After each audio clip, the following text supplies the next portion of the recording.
What's good, YouTubers and YouTubettes? This is JB Sports back again with another one. Gonna talk about the junior welterweight title fight, unification fight tomorrow night between Maurice Hooker versus Jose Ramirez. It's gonna be a good fight, man. A true 50 fight in the aspect of you can make a case for Jose Ramirez winning the fight and nobody would laugh at you, and you can make a case for Maurice Hooker winning the fight and nobody would laugh at you. It's a true, that's what I mean by 50-50 fight. Not the betting odds, not who's the betting favorite, but true, you can make a strong case for each fighter winning this fight, man. It's going to be a good fight, man. I think stylistically, these two fighters are going to make for an entertaining fight, man. It's going to be a must-see TV. I mean, much phone TV. I mean, much phone see TV. What do they say? Must see TV. Must see phone app. You know what I'm saying? I guess you say it like that. It's gonna be on the app, man. You have to watch it on your phone, man. Cause the Zone is a subscription, man. This fight is really worthy of being on TV. You know, you can maybe check it out on ESPN or whoever, Showtime or Fox, man. This is a high-level fight, man. And it's a shame there's a limited amount of viewers that are going to actually be able to watch this fight. But as far as this fight goes, it's going to be a good matchup, man. Like I said, stylistic is going to be a great fight, man. I think Jose Ramirez, let's start off on him first. Guy is a relentless pressure fighter. Devastating left hook to the body. Devastating left hook, man. That's his calling card. That left hook to the body, man. He's got a decent right hand. He's got a decent left jab, man. But his calling card is the left hook to the body and his relentless pressure. Defense is not that great. It's not outstanding, but his offense is his defense, man. His offense is defense. You know, when you're a pressure fighter and you throw a lot of punches, man, you're gonna have to sacrifice something. He definitely sacrifices his defense. As far as he doesn't mind taking a couple of punches to get inside to land his punches, and particularly his left hook to the body. One thing that he's gonna have to work on in this fight is the right hand, man. He gets touched up in the right hand, and I'm gonna talk about the fight that when he fought Amir Imran. That's the fight I think is more prevalent to the fight with Maurice Hooker. Stylistically, those fighters are very similar, but you know Maurice Hooker is a much better fighter, much more ferocious, a much harder hitter. But stylistically, he fights very similar to Maurice Hooker. And you notice in the Jose Ramirez versus Amir Imran fight, man, he was able to get Amir Khan on the ropes and go to the body and break Amir Khan down. Amir Imran style, break it down with his body attack. Amir Imran was able to roll with some of those punches and move a little bit, man. But over the course of the fight, man, the body work and the relentless pressure was able to break down Amir Imran as he took a lot of damage, especially in the second half of that fight. And that's one thing Maurice Hooker gonna have to not do. He has a tendency to lay on the ropes. He can't do that with Jose Ramirez. This fight's got to be in the middle of the ring where he can use his length and he can use his distance to control the fight. He's got a great jab, great right hand. His right hand reminds me of Floyd Mayweather's right hand. He doesn't have to be in position. His feet don't have to be in the right position for him to throw that right hand. He can kind of throw it while you trying to back up or while you trying to get away from you. He can kind of shoot that right hand. That's one thing Floyd Mayweather was able to do. Great right hand. And he's a good body worker too, man. And he's got underrated hand speed. It's faster than what you think. A lot of people don't talk about when people talk about fast hands. They bring up Gary Russell Jr., Manny Pacquiao, people like that as far Vasily Lomachenko, people like that as far as hand speed goes. But this guy's got fast hands, man. It's underrated in that aspect, man. Very fast hands. We got you hurt, he knows how to get you out of there, man. He's got a very good combination puncher. He's a complete fighter, man. Good right hand. He can go to the body with the left hook and the right hook. He can catch you with the left hook. He's got a good check left hook. Very good check left hook. And he's just a complete fighter, man. But the only thing I worry about with Maurice Hooker, especially in this fight against Jose Ramirez, is him laying on the ropes. He can't do that.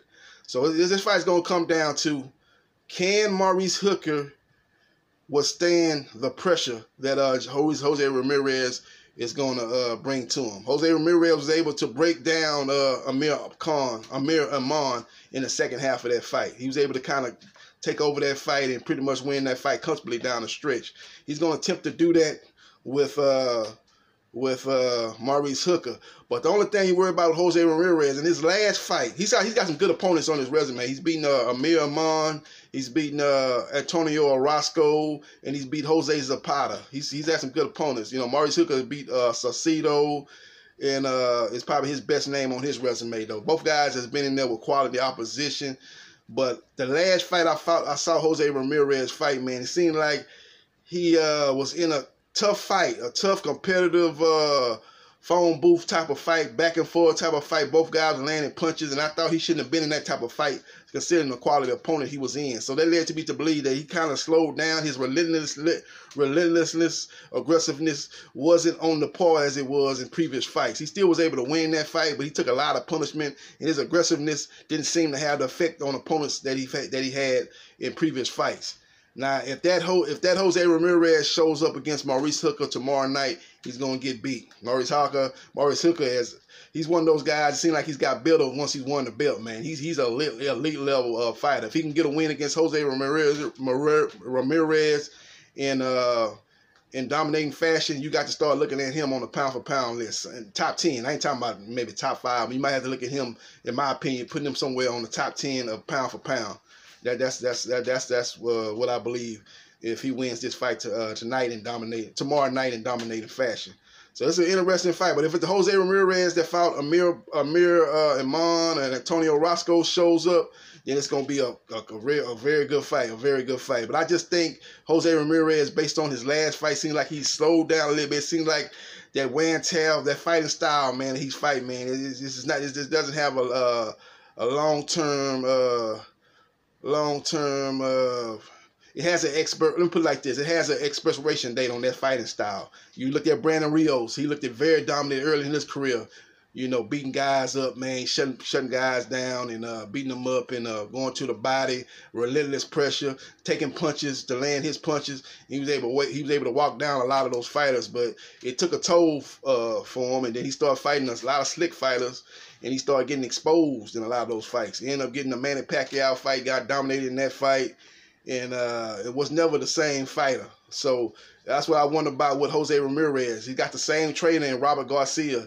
You know, that he's shown improvement under Robert Garcia in recent fights, but this last fight, man, it seemed like the wear and tear of that fighting style seemed like he lost a little bit based on his last performance. And if that's the case, he's gonna he's gonna get stopped, I think, in the second half of this fight versus Maurice Hooker.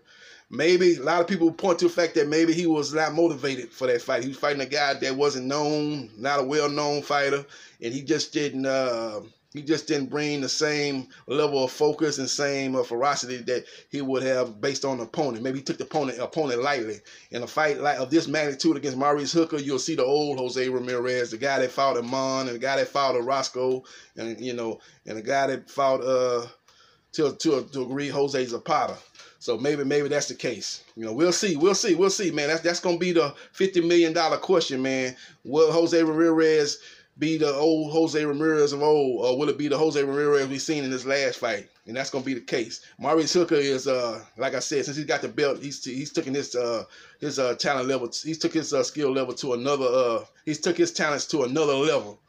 About mixed my words. So he took his talent to another level, and this guy is hitting on all cylinders right now. Hitting on all cylinders, man. He's got the right. He's fighting the right combination. With the jab, the check left hook, the body work, the straight right, beautiful. The straight right, man, the best I've seen since Floyd Mayweather, man. That straight right he got is beautiful, man. He can throw it from any time of the fight. He's only, like I said, he don't even have to have his feet set, man. He can catch you trying to move away. He can kind of jump at you and throw that straight right and connect, man. That right hand is beautiful. It's beautiful, man, and accurate. So we'll see what happens, man. The only thing I worry about again with Maurice Hooker is he tends to lay on the ropes. And if we got the old Jose Ramirez, the guy that was ferocious against Amir Aman and Antonio Orozco, and he laying on them ropes like that, man, he's got to really watch out, man, because that left hook he got, Jose Ramirez got, is vicious left hook to the body.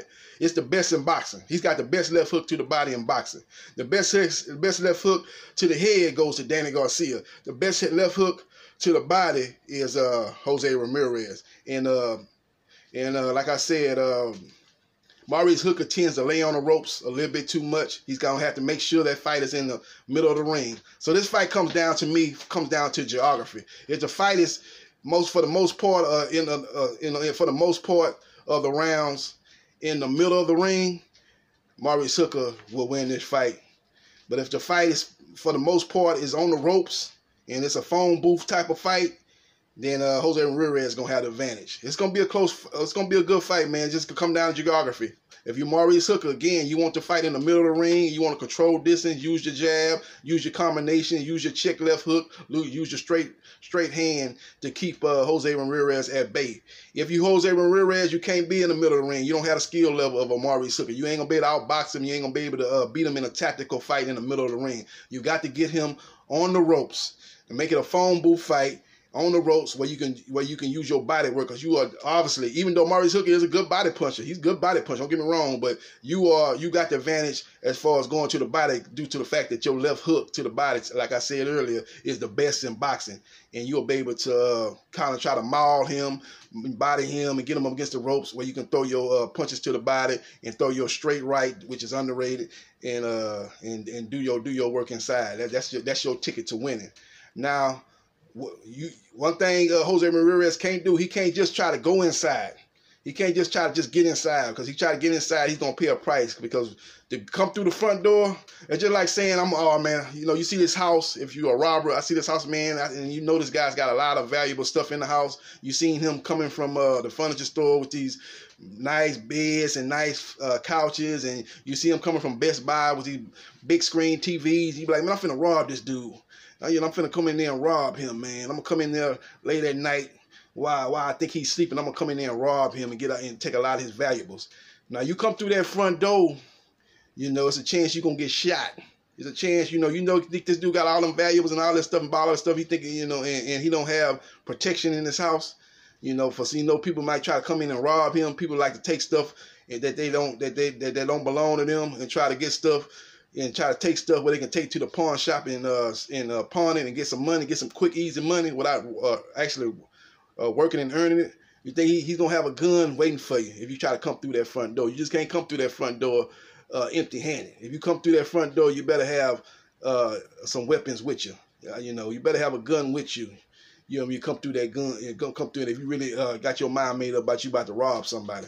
Can't come through that front door without, taking some shots, taking some buck shots in the chest, taking some gunshots in the head, and that's what Ramirez gonna have to worry about. He can't just come. He just can't walk to or come toward Maurice Hooker without throwing punches. And I think the key what he's gonna have to do is he's got to shoot that jab out. That left jab is the key. Set the left jab. He's going to try to set that left jab and use that jab to back Maurice Hooker up and get him against the ropes, and then he can go to work to the body.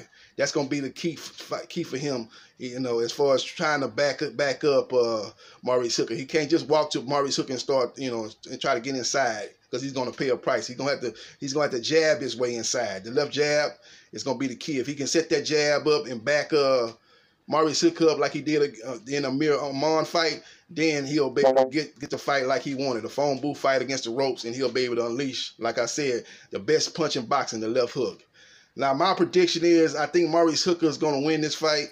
I think Jose Ramirez has been in a lot of wars, and I think he's slowed down a little bit. I don't think he's quite the same fighter he was, like I said, in the Amir Amon fight or the Antonio Orozco fight.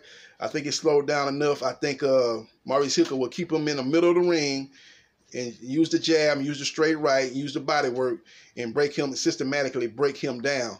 Now, Ramirez will have his moments getting them up against the ropes, because, like I said, sometimes Maurice Hooker does get a little lazy and lays on the ropes. So Jose Ramirez will have his moments, but I don't think it'll be enough of that as far as getting Hooker on the ropes. I don't think it'll be enough of that. What I said, phone booth fighting, inside fighting, and a lot of, phone booth fighting, going to the body and going punch for punch with each other, where Jose Ramirez aggressiveness in mauling style would take advantage of the situation. I don't think it'll be enough of that. I think he'll pay a price trying to come in, and Maurice Hooker will keep him at bay with the jab. I think the jab is the key for Maurice Hooker. and I look for him to win a decision. I look for him to win the decision in a very close competitive fight, seven rounds to 5, 115, 113, Maurice Hooker. He will have a chance to maybe stop Jose Ramirez in the second half of the fight, but Jose Ramirez will be game, got a real good chin, so I don't think he'll be able to actually pull it off as far as getting a late stoppage. I think it'll go the distance. I think it'll be an entertaining fight, and I like Maurice Hooker, 115, 113, 7 rounds to 5. That's my prediction. We'll see what happens. This is JB Sports, the man, the myth, the legend. I holla.